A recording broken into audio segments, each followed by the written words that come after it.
जय हिंद मेरे प्यारे दोस्तों, स्वागत है आज की एक नई वीडियो में। दोस्तों, यदि अभी तक आप कुछ भी नहीं पढ़े हो तो आज की इस वीडियो में आपको जयशंकर प्रसाद का जीवन परिचय बनाने की बहुत ही बेस्ट ट्रिक बताने वाला हूं। जी हां दोस्तों, इस ट्रिक को अगर आप 22 फरवरी को अप्लाई करोगे तो आप बिना कुछ याद किए हुए भी जयशंकर प्रसाद जी का पूरा जीवन परिचय लिख पाओगे और पूरे 5 अंक आपको मिलेंगे। मैं ये गारंटी के साथ कहता हूँ, ठीक है ना। बस आपको वीडियो को अंत तक देखना है, क्योंकि मैं ऐसा सरल तरीका लेकर के आया हूँ जिससे आपको एकदम आसान तरीके से पूरा याद हो जाएगा, ठीक है ना। तो चलिए शुरू करते हैं और आपको बताते हैं कि कैसे आपको जयशंकर प्रसाद का जीवन परिचय बोर्ड एग्जाम में बना करके लिखना है। बिल्कुल भी रटना नहीं है, ठीक है। चलिए देखते हैं। तो यहाँ पे देखिए दोस्तों, आप किसी का भी जीवन परिचय लिख रहे हैं तो उसके लिए आपको सबसे पहले बेसिक जानकारी मालूम हो। देखिए, बेसिक जानकारी भी आपको नहीं मालूम तब भी आप बना सकते हैं, लेकिन यहाँ पे देखिए खासकर आपको ये 5 चीज़ें। अच्छा बताइए, अगर आप जीवन परिचय पूरा रटेंगे तो आपको क्या करना पड़ेगा?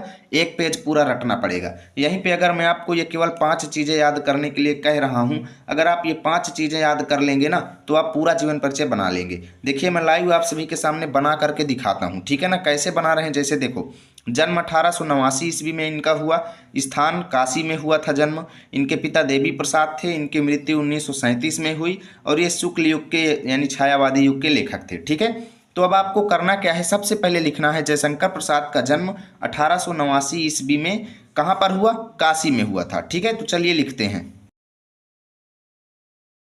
तो देखिए दोस्तों, मैंने लिख दिया कि जयशंकर प्रसाद का जन्म सन 1889 ईस्वी में काशी में हुआ था, ठीक है। इसके बाद देखो, इनके पिता का नाम क्या था? देवी प्रसाद। तो अब आपको लिखना है कि इनके पिता का नाम देवी प्रसाद था, ठीक है। ठीक है, तो इतना देखिए आपने लिख दिया कि इनके पिता का नाम देवी प्रसाद था।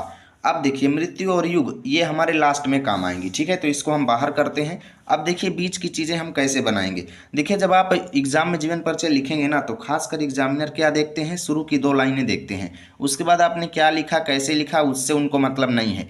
फिर वो लास्ट की 2 लाइनें देखते हैं, ठीक है ना। तो शुरू की लाइनें तो आपने अच्छे से सजा दिया, ठीक है। इसके बाद देखिए, आपको इनके लाइफ से रिलेटेड चीज़ें लिखना है। कुछ भी नहीं आता तो आपको सबसे पहले क्या लिखना है? देखिए, कोई भी कवि या लेखक तभी बनता है जब वो बचपन से टैलेंटेड होता है, ठीक है ना। तो बस आपको लिखना है कि प्रसाद जी के अंदर बचपन से ही बहुत ज़्यादा प्रतिभा थी, अर्थात ये बचपन से ही प्रतिभावान थे, ठीक है ना। तो चलिए लिखते हैं। तो देखिए दोस्तों, मैंने लिख दिया कि प्रसाद जी बचपन से ही प्रतिभावान थे, ठीक है। इसके बाद लिखते हैं, ऐसे ही बना करके लिखना है कि बचपन से ही इनको रचनाएं लिखने का बहुत शौक था, ठीक है। चलिए लिखते हैं। तो देखिए दोस्तों, मैंने लिख दिया कि बचपन से ही इनको रचनाएं करने का बहुत शौक था, ठीक है। इसके बाद आप लोग ये लिख सकते हैं कि बचपन में ही इन्होंने कई कविताओं की रचना किया, ठीक है ना। कि बचपन में ही इन्होंने कई कविताओं की रचना किया। देखिएगा कैसे हम बना रहे हैं, कोई भी इसको गलत नहीं करेगा, मैं ये गारंटी के साथ कहता हूँ। आगे आप लोग देखिए क्या लिखेंगे, इनके घर की स्थिति के बारे में थोड़ा बहुत लिख देंगे। ये लिख देंगे कि इनके घर की स्थिति अच्छी नहीं थी, ठीक है ना। यानी घर में इनके बहुत ज़्यादा लोग बीमार होते थे, बहुत ज़्यादा लोगों की मृत्यु भी हुई, ठीक है ना। तो इसी चीज़ को यहाँ पे लिखना है। चलिए लिखते हैं।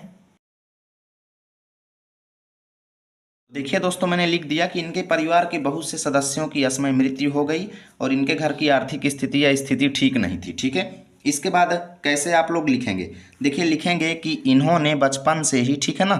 जैसे आप लोग लिख सकते हैं कि इन्होंने बचपन से ही पढ़ाई के प्रति अपना लगाव बनाया, ठीक है ना। तो ऐसे लिखना ज़्यादा उचित है कि इन्होंने बचपन से ही हिंदी साहित्य के प्रति अपना लगाव किया, ठीक है। इसके बाद आप लोग ये लिख सकते हैं कि इन्होंने स्वाध्याय से ही, यानी कोई भी कवि या लेखक होता है दोस्तों, ज़्यादातर उसको आगे बढ़ने में उसका ही हाथ होता है, यानी वो स्वयं से ही क्या करता है, अनेकों भाषाओं का ज्ञान पाता है, ठीक है ना। तो यहाँ पे लिखेंगे कि जयशंकर प्रसाद जी ने स्वाध्याय से ही कई भाषाओं का अच्छा ज्ञान किया, ठीक है ना। दोस्तों, मैंने लिख दिया कि इन्होंने स्वाध्याय से ही अनेकों रचनाएं किया, ठीक है। इसके बाद आप लोग लिख सकते हैं कि अनेकों भाषाएं जैसे हिंदी, अंग्रेजी, संस्कृत इत्यादि का इन्होंने स्वयं से अध्ययन किया, ठीक है। अनेकों भाषाओं जैसे हिंदी, अंग्रेजी आदि का इन्होंने स्वाध्याय से ज्ञान प्राप्त किया, ठीक है। आगे आप लोग क्या कर सकते हैं? देखिए, आगे इसी में आप लोग बना सकते हैं कि इन्होंने कई साहित्यों का अध्ययन किया, बचपन में ही वेद, पुराणों, दर्शन साहित्यों आदि का इन्होंने अध्ययन किया, ठीक है। लेकिन देखो, हमने कितना लिख लिया, देख सकते हो, हमने इतना ज़्यादा लिख लिया और एक भी लाइन हमने रटा नहीं। और देखिए आगे आप लोग लिख सकते हो कि घर की स्थिति ठीक ना होने के कारण भी इन्होंने कठिन परिश्रम किया और हिंदी साहित्य में अपना उच्चतम स्थान प्राप्त किया। ठीक है, चलिए लिखते हैं। यहाँ पे घर की स्थिति ठीक ना होने पर भी इन्होंने अपनी पढ़ाई को जारी किया और आजीवन हिंदी साहित्य की सेवा करके अपना अद्वितीय स्थान बना लिया। अब इसके बाद लास्ट में आपको ये दो चीज़ें काम आएंगी, मृत्यु और युग। ठीक है, यहाँ पे आप लोग क्या लिख सकते हैं बीच में ही कि ये छायावादी युग के एक उत्कृष्ट लेखक थे। ठीक है, लिख सकते हो, या फिर आप डायरेक्ट लिख सकते हो कि इनकी मृत्यु, ठीक है, इनकी मृत्यु सन 1937 ईस्वी में हो गई। ठीक है, ये चीज़ आपको लिखना है।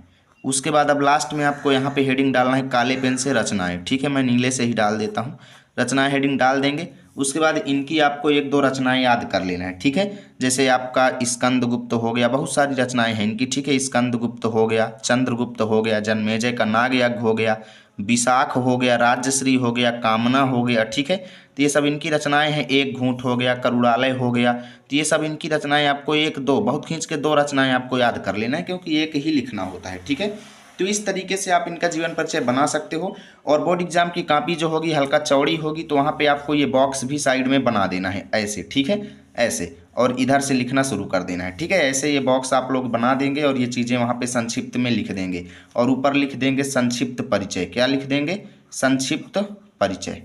ऐसे आपको करना है। ठीक है, इस तरीके से आपको ये बॉक्स यहाँ पे बना देना है। तो उम्मीद करता हूँ वीडियो अच्छी लगी होगी। प्लीज़ वीडियो को लाइक करना, दोस्तों के पास शेयर करना। मिलेंगे आप सभी के साथ अगली वीडियो में, तब तक के लिए जय हिंद, जय भारत।